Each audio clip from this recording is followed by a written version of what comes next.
Je m'appelle Djiba Diakité, je suis guinéen, ministre directeur du cabinet de la présidence de la République de Guinée et président du comité stratégique de Simandou. Le projet Simandou est une opportunité unique grâce à la vision du chef de l'État, son Excellence, le général Mamadi Doumbouya, pour la Guinée, mais également pour tout le continent, et ce, par une vision claire de développement de la Guinée dans le contexte actuel de notre pays, où il a fixé des objectifs clairs sur d'abord l'axe social, l'axe économique, mais également l'axe politique. Sur l'axe social, clairement, l'objectif, c'est de continuer à renforcer, consolider le vivre ensemble, puisqu'il n'y a pas de développement sans la paix, il n'y a pas de développement sans que notre communauté guinéenne puisse accepter de se donner les mains pour faire avancer notre pays. Et le deuxième axe, c'est l'axe économique. C'est sur cet axe que se retrouve le projet Simandou, à titre d'exemple, où les objectifs sur cet axe sont aussi très clairs. C'est d'amorcer un processus de développement durable de la Guinée. Et le troisième axe, qui est l'axe politique, c'est de faire en sorte de bâtir des institutions fortes et faire de la justice la boussole qui orientera tous nos concitoyens. Le projet Simandou, je pense que c'est important de le rappeler que c'est un projet dont les études sont faites depuis la Première République avec le premier président de la République de Guinée, le président Feu Ahmed Sékou Touré. C'est l'occasion d'ailleurs pour nous de le rendre hommage pour sa vision. Il avait déjà initié pour pouvoir faire de ce projet un projet stratégique à travers le corridor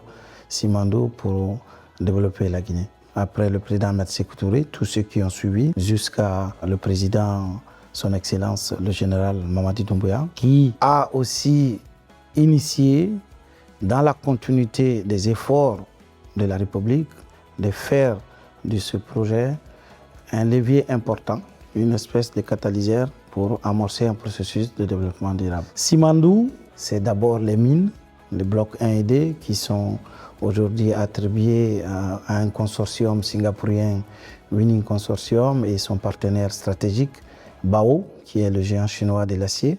Ensuite, le bloc 3 et 4, qui est aujourd'hui affecté à Rio Tinto et son partenaire Chinalco. Ça, c'est le premier élément du projet Simandou. Je précise bien du projet Simandou, pas le programme. Le deuxième composant du projet Simandou, c'est les infrastructures, les rails de plus de 650 km. Le troisième composant, c'est les ports dédiés au transport des passagers et marchandises, et également comme les rails, qui vont certes transporter les minerais, mais ils transporteront aussi les marchandises et les passagers. Et puis le quatrième, qui est aussi extrêmement important pour nous, c'est l'acierie, pour la transformation locale du minerai, dont les études complètes doivent être achevées 2 ans après la première date de commercialisation du minerai de fer de Simandou. Il faut savoir que la clé de la réussite du projet Simandou, c'est d'abord faire du co-développement un impératif en mutualisant les coûts et les risques du projet. Donc aujourd'hui, le projet est complètement dérisqué. Nous avons fait les closings financiers, les rapports des avancées des travaux physiques sur le terrain avancent clairement. Maintenant, ce co-développement est aussi designé avec des stratégies simples. C'est de garantir l'interdépendance des intérêts de toutes les grandes puissances stratégiques, les intérêts asiatiques, occidentaux, mais surtout les intérêts guinéens. Nous avons fait de sorte, à travers cet impératif, de créer une co-entreprise que nous appelons la Compagnie du Transguinéenne, où l'État a au moins 15% de parts. Avant, on avait 0%.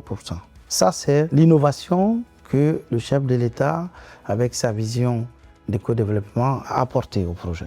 La deuxième chose, c'est aussi de ramener le standard, parce que nous sommes préoccupés par les aspects environnementaux. Donc nous avons imposé dans le co-développement, les standards de haut niveau tels que ESG, qui sont les plus élevés, qui font partie de ces impératifs de co-développement. Nous avons aussi, à travers les différentes orientations données, faire en sorte que les chemins de fer qui fera plus de 650 km ne transportent pas que des minerais, que ça puisse aussi transporter les passagers, les marchandises. Nous avons l'ambition un jour, pourquoi pas, de prendre l'Aleco à Zérékouré, le ramener au port de Morbaya ici.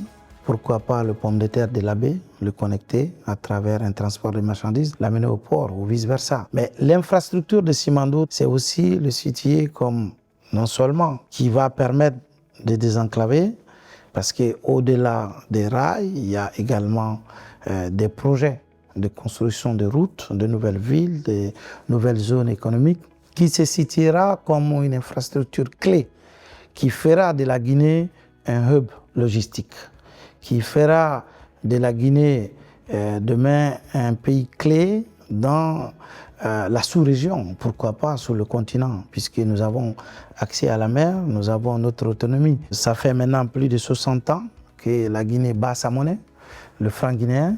C'est pourquoi, par exemple, dans Simandou, nous avons fait en sorte que les flux financiers, plus de 50%, passeront par une banque en Guinée. Ça, c'est aussi des enjeux stratégiques extrêmement importants. Donc, les garanties pour l'impact de la population, ce que nous avons fait, qui est nouveau et qui n'existe quasiment pas dans un projet en Guinée, c'est de faire un plan de contenu local clair. Les contrats que nous avons signés, c'est un contrat sur plus de 30 ans et nous avons fait en sorte que le contenu local soit au cœur des stratégies de décision. Le président du conseil d'administration de la compagnie du temps guinéenne, la co-entreprise que nous avons mis en place, doit être guinéen, sélectionné par l'État guinéen. Également, le directeur général adjoint, aussi guinéen, ainsi de suite. Nous avons aussi pris en compte les préoccupations des partenaires industriels pour faire un projet avec un CAPEX estimé à environ 20 milliards de dollars américains. Il faut certes trouver l'opportunité, identifier l'opportunité, il faut faire des études, il faut aussi trouver des investisseurs, il faut les rassurer. Aujourd'hui, l'innovation que le président général Mamadi Doumbouya a apportée et qui a permis de faire avancer le projet, c'est le co-développement. Pendant 25 ans, le co-développement n'a jamais été un sujet mis sur la table. Ça a permis aux partenaires industriels de designer un business model viable qu'ils peuvent vendre à leurs investisseurs. Parce que pour certains, le coût de réalisation du projet est divisé par 2, par 3, ce qui n'était pas une réalité. Au début, chacun devait faire 650 km de rails, chacun devait construire son port, chacun devait réaliser tout le projet bout à bout, trouver ses investisseurs. Grâce à cette vision de co-développement, le rationnel économique qu'il y a derrière, qui a permis d'accélérer et nous sommes très satisfaits. C'est d'ailleurs l'occasion pour nous de encore remercier la bonne compréhension de ces partenaires industriels. Nous avons aussi dans notre approche de designer les contraintes de réalisation du projet en prenant en compte la réalité des partenaires industriels puisque le funding, le financement du projet pour une bonne partie vient aussi du marché. Donc il faut continuer à rassurer les investisseurs, il faut aussi accompagner les partenaires industriels pour les mettre à l'abri des retards administratifs. Nous nous sommes engagés, par exemple, de faire un guichet unique nommé Simandou. Ce guichet unique, c'est une espèce de one-stop shop qui permet d'agréger toutes les demandes administratives des partenaires industriels en un point unique et que le comité stratégique de Simandou s'engage à ce qu'il n'y a pas de retard sur le côté administratif. Nous allons mettre contractuellement des jalons importants, des milestones, un contrat gagnant-gagnant qui permet de rendre confortable toutes les parties présentes. En réalité, en fait, Simandou avant, c'était 2 projets, c'était 2 conventions. Aujourd'hui, Simandou, c'est un seul projet, c'est une convention, c'est une entreprise que nous avons créée ensemble. Donc, toutes les infrastructures, ports, rails, aciéries appartiennent à la co-entreprise, la compagnie du Transguinéen. Donc les partenaires industriels aujourd'hui existent, mais uniquement dans leurs mines. Par exemple, à Beila, il y a Rio Tinto sur le bloc 3 et 4, et puis à Kerouané, il y a Bao et Winning Consortium dans leurs mines. Mais tout le reste est la propriété de la compagnie du Transguinéen. Ceci nous permettait aussi de pouvoir faire en sorte que, en termes de gouvernance, que l'État puisse se positionner comme un partenaire stratégique qui va non seulement permettre de garantir les intérêts de l'État, mais pas que, garantir aussi les intérêts des partenaires industriels en bonne intelligence, bien évidemment dans un esprit gagnant-gagnant. Il faut savoir que les négociations de Simandou, c'est à peu près plus de 2 ans de travail acharné. De fin de journée à 3h, 4h du matin, jour et nuit, nous avons regardé chaque virgule, chaque ligne, chaque point dans ces documents. Mais pas que. Dès que nous avons eu 15%, à travers le point de départ qui est l'accord cadre du 25 mars 2022, nous nous sommes fait accompagner par les grands cabinets, même signature que les grands groupes. Avec au moins nos 15%, nous sommes maintenant partie intégrante du projet. Comment Rio Tinto paye ses cabinets? C'est le projet. Comment Bao, comment Winning paye ses projets? L'État guinéen également ne débourse pas un centime. C'est le projet qui paye ses cabinets. Maintenant que nous sommes actionnaires, c'est le CAPEX du projet qui paye. Et puis, nous allons aussi rembourser ensemble. Alors, il faut savoir que Simandou, c'est environ, dans les prévisions, 8 milliards de tonnes. Mais les 8 milliards de tonnes vont terminer un jour. Simandou, c'est un minerai de classe mondiale, avec des ténères supérieures à 65%.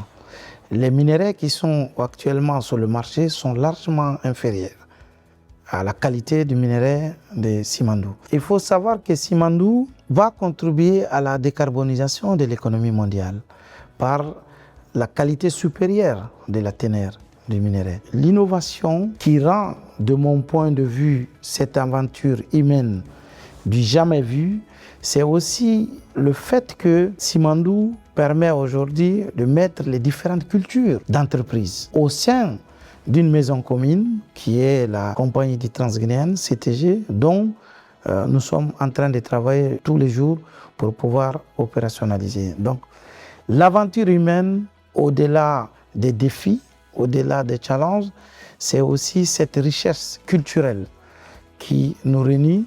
Et ça se passe en Guinée, je pense, qui n'existe nulle part au monde, mais avec un objectif clair, c'est de préserver les intérêts de toutes les parties prenantes et faire du co-développement un impératif. C'est important de rappeler la différence entre le projet Simandou, qui a ces 4 composants, qui sont les mines, les rails, les ports, je dis bien les ports parce qu'il y a un port minéralier, mais il y a un port commercial, mais aussi l'acierie qui arrivera plus tard pour la transformation locale du minerai. L'un des enjeux majeurs, presque un quart des revenus de Simandou seront dédiés pour l'éducation, pour le capital humain, pour former non seulement les Guinéens d'aujourd'hui, mais aussi les futures générations. Donc le programme Simandou 2040 repose essentiellement sur 5 piliers: l'agriculture, l'industrie alimentaire et le commerce. Il est important de savoir que notre économie, en grande partie par les indicateurs macro, en termes de revenus réels, est beaucoup plus tirée par le secteur agricole. C'est environ 28%. Ensuite, c'est suivi par le commerce.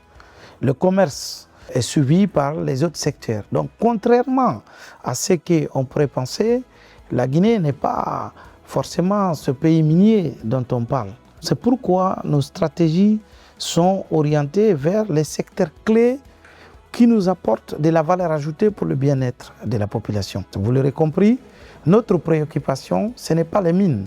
Nous savons que les mines ne vont pas forcément développer un pays, mais comment utiliser les revenus, comment utiliser un projet stratégique comme Simandou, comme catalyseur pour aller impulser, pour aller développer les secteurs qui nous préoccupent. Ensuite, nous avons dit qu'il faut aussi s'occuper de l'éducation et la culture. Dans nos pays, nous avons compris que l'éducation, ce n'est pas juste apprendre les grandes formules, d'Albert Einstein, de Maxwell ou de Schrödinger, mais c'est l'éducation qui intègre notre culture, l'éducation qui est en ligne avec notre culture. Parce que nous avons compris que le développement, ce n'est pas juste construire des routes, construire des buildings, mais c'est d'abord un état d'esprit de développement. Donc comment mettre les stratégies en place à travers un changement de paradigme extrêmement important chez nous, faire l'émergence des écoles d'excellence. Le chef de l'État a déjà mis en place une école qui est l'un des composants du programme Simandou 2040 dans sa phase expérimentale. C'est les Prytanée militaires de Guinée. Les enfants sélectionnés dans les 33 préfectures de la Guinée, les meilleurs. On fait un concours, on retient un certain nombre, environ 40-45, qui sont formés avec une formation civilo-militaire. La première génération de ces élèves passe le BEPC l'année prochaine. Donc, comment fabriquer les Guinéens de demain qui vont pouvoir assurer l'émergence de la Guinée? C'est aussi les infrastructures, le transport et les technologies. C'est l'économie, la finance, les assurances, et le bien-être et la santé. Nous voulons positionner la Guinée comme une économie de destination, mais une économie également de ressources. Nous avons un potentiel immense de tourisme, de culture, de loisirs. Nous sommes en train, à travers le programme Simandou 2040, l'un des composants juste en dessous du pli éducation et culture, nous avons des composants. C'est Simandou Academy qui va répondre aux problématiques du capital humain, mais l'autre composant c'est Branding Guinée, que nous appelons la Guinée fait. Aujourd'hui, comment attirer les investisseurs dans notre pays, comment changer la perception de l'économie guinéenne. Le deuxième objectif de Branding Guinée, c'est comment aussi valoriser notre culture, ce qui est unique, ce qui n'existe nulle part. Comment valoriser cela? Nous avons la chance d'avoir un pays qui a 4 grandes régions naturelles. Chaque grande région peut représenter la Guinée culturellement. Quand vous prenez la Moyenne Guinée, la Basse Guinée, la Haute Guinée, la Guinée forestière. Et donc, comment aujourd'hui faire en sorte d'utiliser ces leviers de diversité culturelle comme un levier économique? L'objectif du Branding Guinée, c'est de faire la promotion de la destination Guinée à travers le tourisme. Parce que pour nous, après le minerai, il faut qu'on puisse continuer à développer notre pays, parce que les minerais vont finir. Nous avons envie d'appeler le monde entier à venir investir chez nous, parce qu'aujourd'hui, la Guinée est ouverte au monde. Il faut savoir qu'avant le 5 septembre, la quasi-totalité des frontières de la Guinée étaient fermées.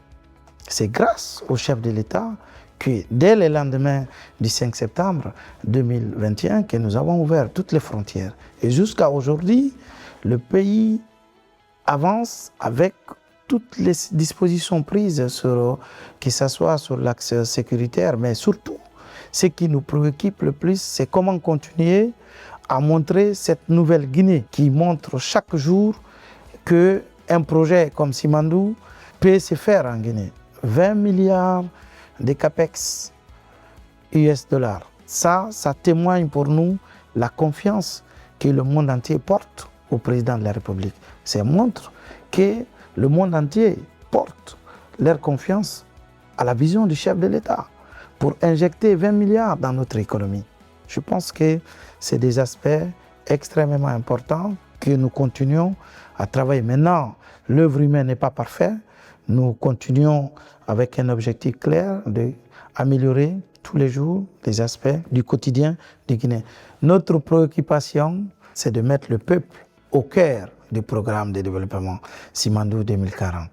Donc, on a un slogan qu'on dit le peuple, une vision, un leader, avec des objectifs clairs, continuer à renforcer le vivre ensemble en Guinée, à faire en sorte que nous puissions amorcer un processus de développement durable, parce que, en fait, c'est l'État qui fait une nation.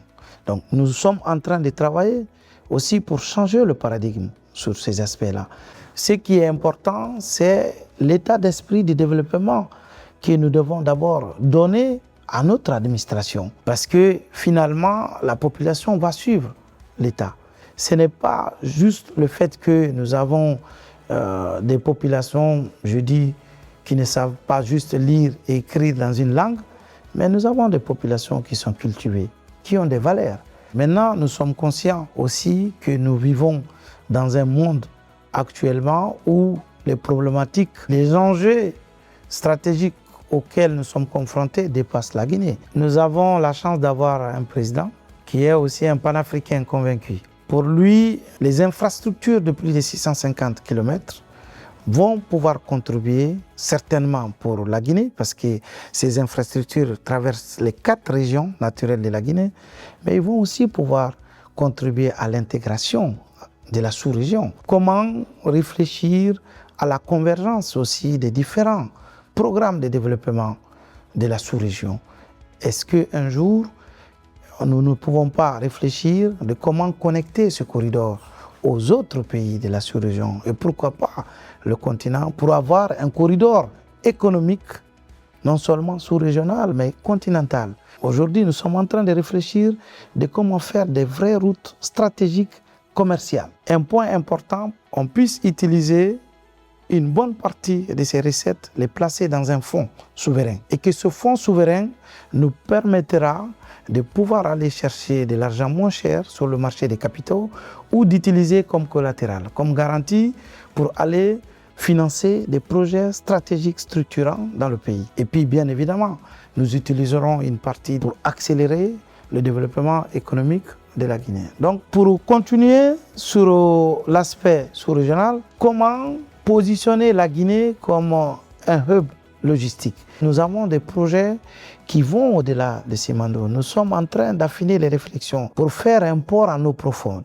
Ce port en eau profonde n'est pas seulement designé pour un besoin de projets miniers, mais parce que nous pensons que toute la sous-région et pourquoi pas une bonne partie de l'Afrique pourrait respirer à partir de la Guinée. Au-delà même de la Guinée, je pense que nous avons besoin, certes, de faire asseoir la respectabilité de notre pays, la respectabilité du continent, mais si nous ne sommes pas sur le chemin critique du cash flow mondial, le travail sera encore plus compliqué. Quand on voit les pays qui ont accéléré leur développement, ils ont quasiment utilisé les mêmes méthodes. Ils ont trouvé un catalyseur, ils ont travaillé sur l'image de leur pays. Oui, tout n'est pas parfait. Nous avons les ambitions de pouvoir doubler au moins le PIB de la Guinée.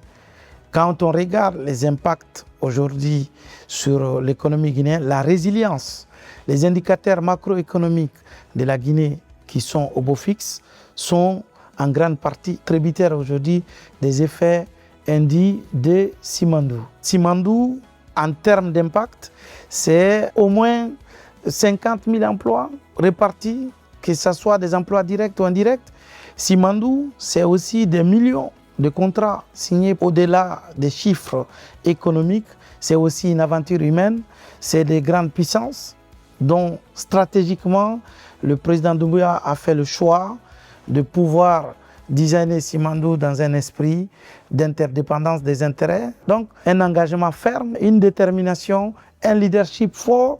C'est aussi l'ensemble des filles et des fils de la Guinée qui se sont sacrifiés, notamment je pense à tous les membres du comité stratégique, mais aussi une meilleure compréhension des partenaires industriels que je salue également, que ce soit Rio Tinto et son partenaire Chanelco, Winning Consortium, et son partenaire Bao, qui est le géant chinois de l'acier. Simandou doit être pour nous ce que le pétrole a été pour les pays du Golfe. Ça, c'est une conviction ferme du chef de l'État. Simandou doit permettre de rendre riches les Guinéens par le travail. Simandou permet de rendre les Guinéens riches par le business. Simandou doit permettre de rendre les Guinéens riches par la formation pour garantir le transfert des compétences et des technologies. Donc nous sommes en train de faire en sorte que la Guinée puisse aussi incarner ce modèle de panafricain qui permet de dire au monde entier